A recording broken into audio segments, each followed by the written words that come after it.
ACGT, concevoir, conseiller et superviser.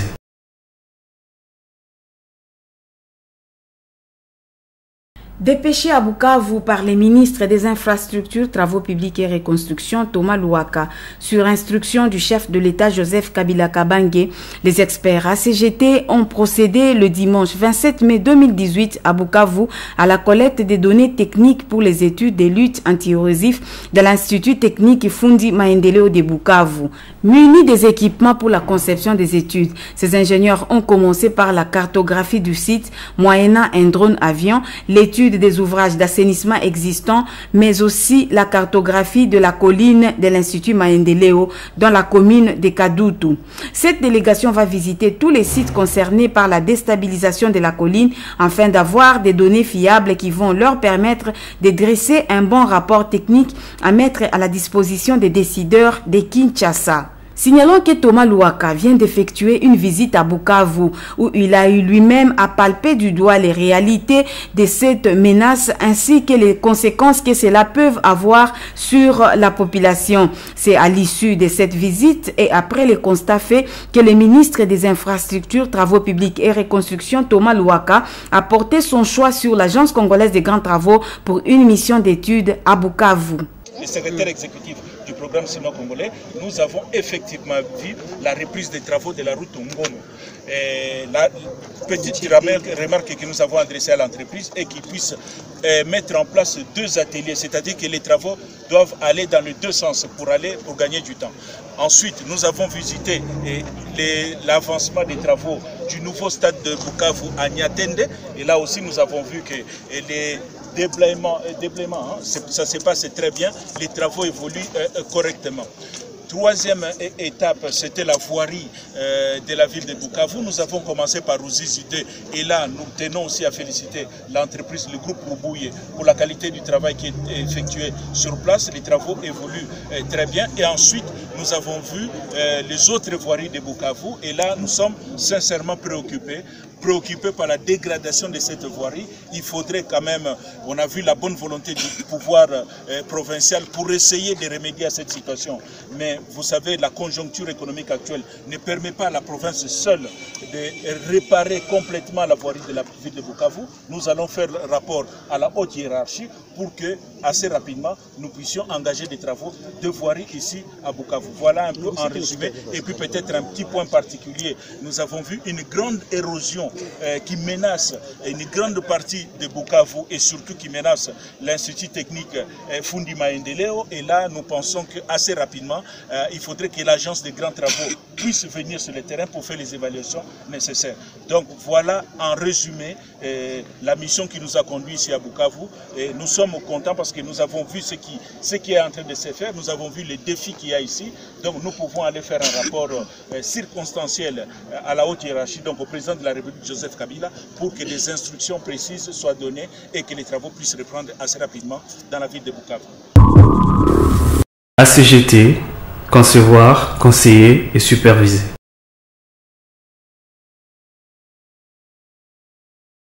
C'est donc parti pour la modernisation des 9 derniers kilomètres du boulevard Lumumba dans le chef-lieu du Tanganyika. Lundi 14 mai, la firme Crec 9 a entamé la 2e phase du tronçon lui confié. Il va de l'école Bakita jusqu'au rond-point Lukuga.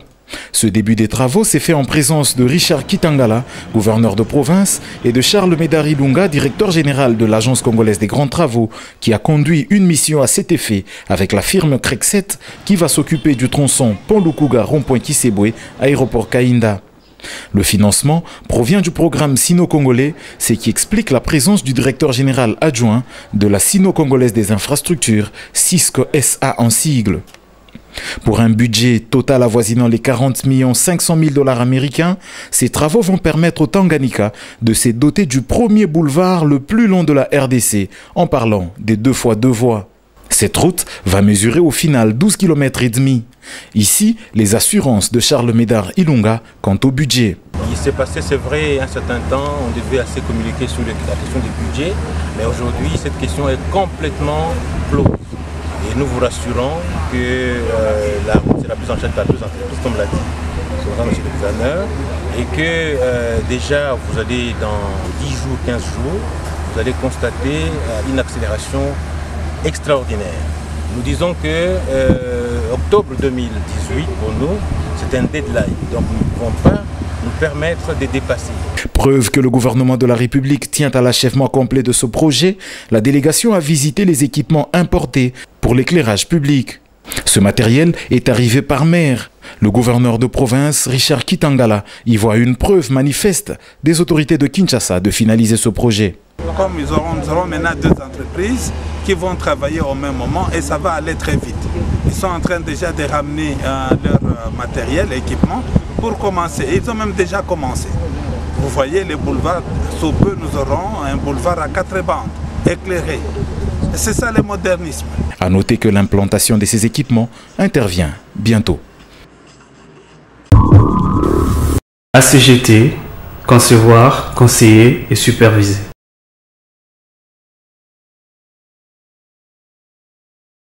Le programme ambitieux du gouvernement lancé depuis bientôt quelques années en vue de la construction à travers le pays des infrastructures sportives porte déjà des fruits à l'Agence congolaise des grands travaux. La CGT compte déjà 4 stades en cours de travaux dans les différentes provinces. Il s'agit des stades de Bunia, de Goma, de Bukavu, de 10 000 places et du nouveau stade de 15 000 places de Kalemi, dont les travaux de construction connaissent des avancées très significatives. Le chef de mission de contrôle de ces travaux, Kennedy Sea, renseigne qu'actuellement les travaux en cours d'exécution concernent l'application de la peinture au parement extérieur, la pose des équipements de la plomberie, les montages des garde-fous, les montages des portes et fenêtres, l'excavation des caniveaux autour du stade. Pour ce qui est du stade de Bunia, l'ingénieur Yannick Kavaya, chef des missions de contrôle et surveillance des travaux, parle des bétonnages de la tribune de la zone 3, les coffrages et les ferrailllages des poutres, des chaînages et des linteaux des zones 4, 5 et 6, sans oublier la pose des éléments du garde-corps métallique sur les dalles du réservoir d'eau de la zone 6. En ce qui concerne les stades de Goma, les contrôleurs des travaux Grace Chabani renseignent que quelques travaux sont en cours d'exécution. Il s'agit des travaux de coffrage, étayage et serrage des parois pour les longrines de traction des fondations de la zone 5. Le stade de Bukavu serait aux travaux de fouilles des semelles de la zone 4, 13 jours après la fin de travaux de terrassement de la plateforme d'assises du stade de Bukavu. ACGT, concevoir, conseiller et superviser.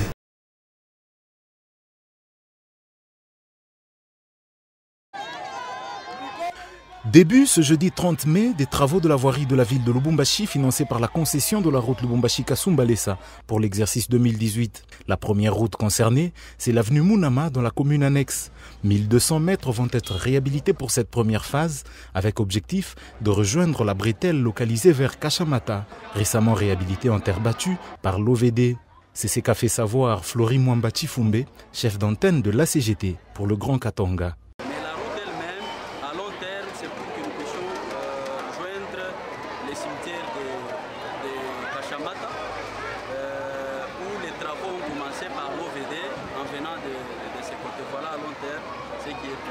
Cette route va être très bénéfique à la population de Djandja, Tabakongo, Kenya, Kamanoto, ainsi que Kalebuka, par exemple, pour rejoindre les cimetières de Kashamata, qui est pratiquement les grands cimetières aujourd'hui pour toute la population de Lubumbashi. Et même pour aller à Kasumbalesa, toute la population de cette région n'a pas besoin de passer par la ville, puis Bakisanga. Confiés à la firme chinoise Grexet, ces travaux qui sont prévus pour une durée de 1 mois ont été lancés par le gouverneur de province du Haut-Katanga, Célestin Pandé Kapopo. Je vous avais dit l'autre fois que nous sommes un gouvernement très sérieux qui doit respecter ce que nous disons. Aujourd'hui, nous voici lancer les travaux qui va faire en sorte que notre population puisse circuler librement. Pour l'exercice 2018, c'est une dizaine de kilomètres que la concession Lubumbashi-Kasumbalesa financera en termes de réhabilitation pour le Haut-Katanga. Ces kilomètres seront répartis sur les principales villes de cette province. ACGT, concevoir, conseiller et superviser.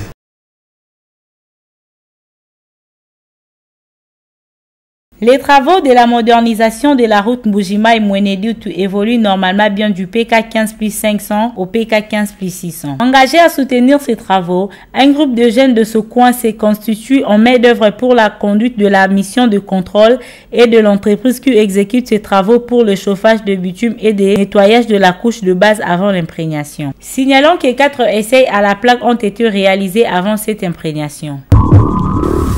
ACGT, concevoir, conseiller et superviser.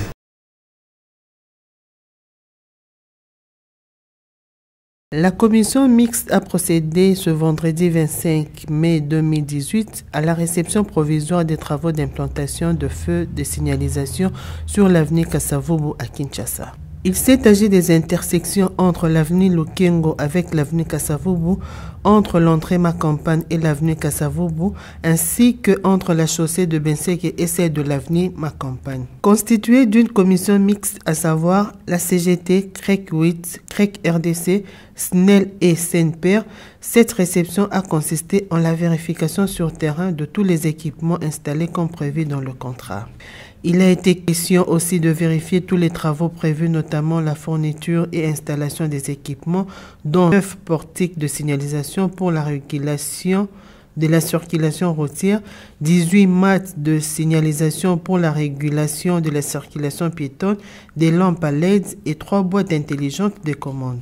En outre, les travaux de génie civil avec la mise en œuvre de 27 socles de fondation en béton armé pour poteaux avec dispositif de fixation et protection des assemblages, le marquage au sol. Tous ces travaux ont été exécutés sur base de plans d'exécution approuvés. La commission a néanmoins émis 2 réserves, à savoir, primo, assurer le transfert des technologies par la formation des cadres qui assureront la gestion de ces équipements.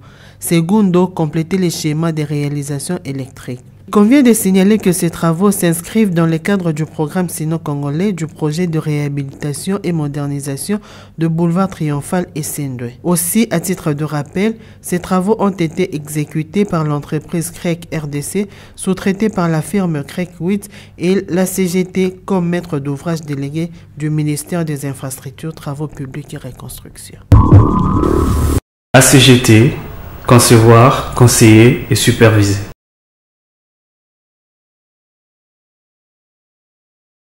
L'ingénieur Blaise Choukoulou a dispensé une formation de 4 jours sur le logiciel Global Mapper à l'intention des ingénieurs, architectes, environnementalistes ainsi que les gestionnaires de données du 22 au 25 mai 2018 sur le site ACGT de l'Esplanade du Palais du Peuple, assisté de Tati Mangala et Juvenal Matungila. Au cours de cette formation, le manager administratif et juridique M. Kalem Bekiala a représenté le directeur général à l'ouverture de cette cérémonie, tout en rappelant aux participants l'importance qu'accorde la CGT au renforcement des capacités de ressources humaines. Aujourd'hui, de procéder à l'ouverture de la première session de formation sur le logiciel Global Mapper. Vous savez que nous tenons beaucoup au renforcement des capacités de nos ressources humaines. Et il y a 2 mois, des experts ont participé en Afrique du Sud à la formation sur l'utilisation de données LIDAR. Et conformément à nos procédures, après une formation, nous devons passer à l'étape de l'appropriation à l'interne. C'est ce qui explique qu'aujourd'hui, vous avez été choisi pour participer à cette formation à laquelle la hiérarchie accorde une importance capitale. Nous vous demandons d'être très assidus, très appliqués pendant ces 4 jours, parce que, comme vous connaissez, le règlement peut frapper ceux qui seront négligents, ceux qui ne vont pas être ponctuels, ceux qui vont s'absenter. Vous connaissez le règlement d'ordre intérieur en la matière. Et sans plus tarder, au nom de Monsieur le Directeur Général je déclare ouverte la première session de formation du logiciel global Mapper sur l'utilisation des données LIDAR. Je vous remercie. À l'issue de cette formation, les participants se sont sentis capables de traiter des données LIDAR avec le logiciel Global Mapper. Notons que la deuxième session de la dite formation sera organisée au mois de juin, toujours pour renforcer les capacités des ingénieurs de l'ACGT. ACGT, concevoir, conseiller et superviser.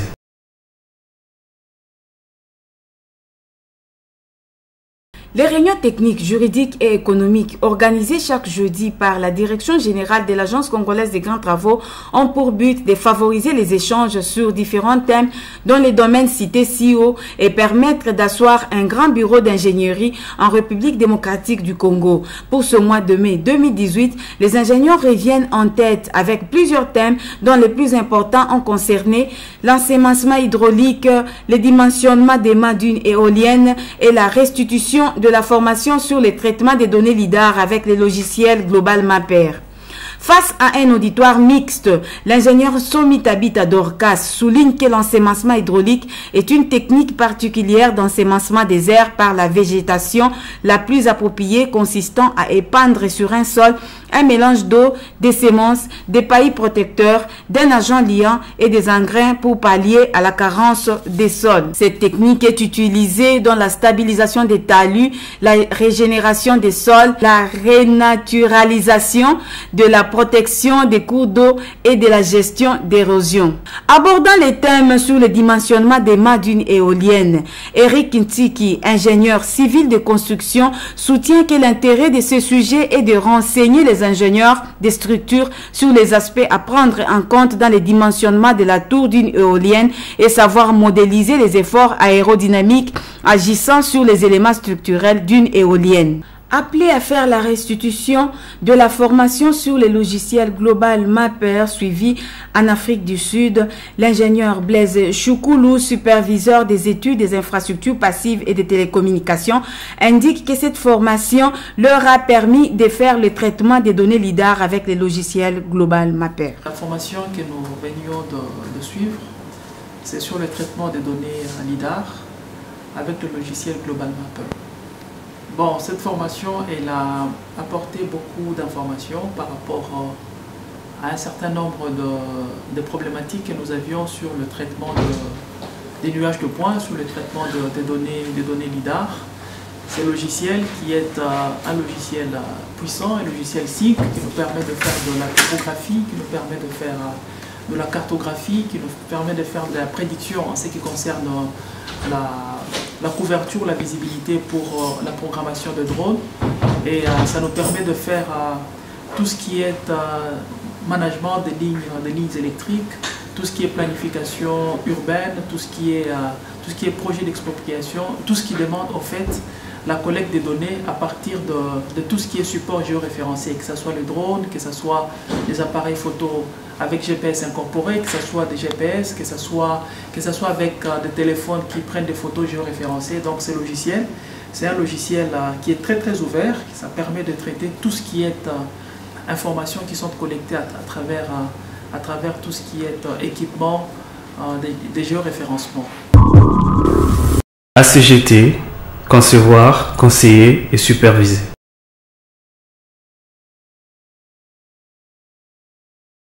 Dans le cadre de partenariat, l'Agence congolaise de grands travaux vient d'ouvrir ses portes ce mardi 29 mai 2018 au Metal Group, qui n'est d'autre qu'un groupe indo-pakistanais œuvrant dans le domaine d'ingénierie et de construction multidisciplinaire. Accueilli par le directeur général de l'Agence congolaise de grands travaux, Charles Meda Ilunga, qui d'entrée de jeu a indiqué à l'intention de ses hôtes que la RDC jouit d'immenses potentialités et par conséquent offre de nombreuses opportunités d'investissement dans le secteur des infrastructures. Pour sa part, Charles Médard démontre que le gouvernement congolais met un accent particulier sur le développement des études auxquelles la CGT s'y emploie rigoureusement. Après une brève présentation de son entité, le directeur général renseigne à ses hôtes que la CGT compte une cinquantaine de projets d'ouvrages et de travaux déjà développés ainsi qu'une vingtaine de projets sont encore au stade d'études. Parmi les projets présentés à ses partenaires, celui de l'autoroute aéroport a retenu leur attention étant donné que Mittal Group est une entreprise indo-pakistanaise d'ingénierie et de construction multidisciplinaire basée en Inde. Ce groupe propose des solutions dans les domaines d'infrastructures, énergie renouvelable, textile, hôtelier, commerce général, gestion des déchets, etc. Mittal Group se dit ouvert sur une vision globale de coopération avec la CGT dans la perspective d'un partenariat. Notons que ces partenaires ont effectué une descente sur terrain avec quelques ingénieurs afin de palper du doigt le projet d'autoroute aéroport centre-ville qui a beaucoup plus attiré leur attention. ACGT, concevoir, conseiller et superviser.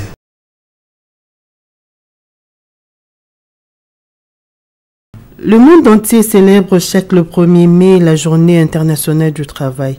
À l'Agence congolaise de grands travaux, le directeur général Charles Médard Ilunga Mwamba a lancé l'appel à l'unité, l'amour du prochain et la discipline dans le chef de tous ses agents. À l'issue de cette journée, la CGT a organisé une conférence sur les syndicats congolais face à la réalisation des missions des entreprises avec comme orateur Joseph Ngando, expert en relations socio-professionnelles et spécialiste des écrits documentaires. La célébration de la journée du travail est un grand mérite de travailleurs car le travail repose sur les valeurs fondamentales, des valeurs acquises en famille, au travail, etc., a dit le DG.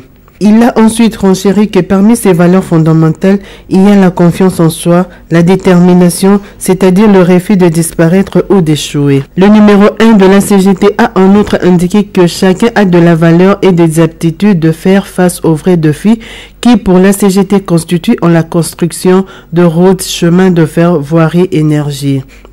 Ceci envie d'engager le pays sur le voie de développement pour le bien-être. Car en travaillant pour le pays, nous travaillons pour nous-mêmes. Le DG a clôturé son adresse en exhortant ses agents à l'unité, l'amour du prochain et la discipline afin de ne pas subir le sort de certaines entreprises jadis prospères mais qui sont tombées en faillite suite à l'indiscipline. ACGT, concevoir, conseiller et superviser.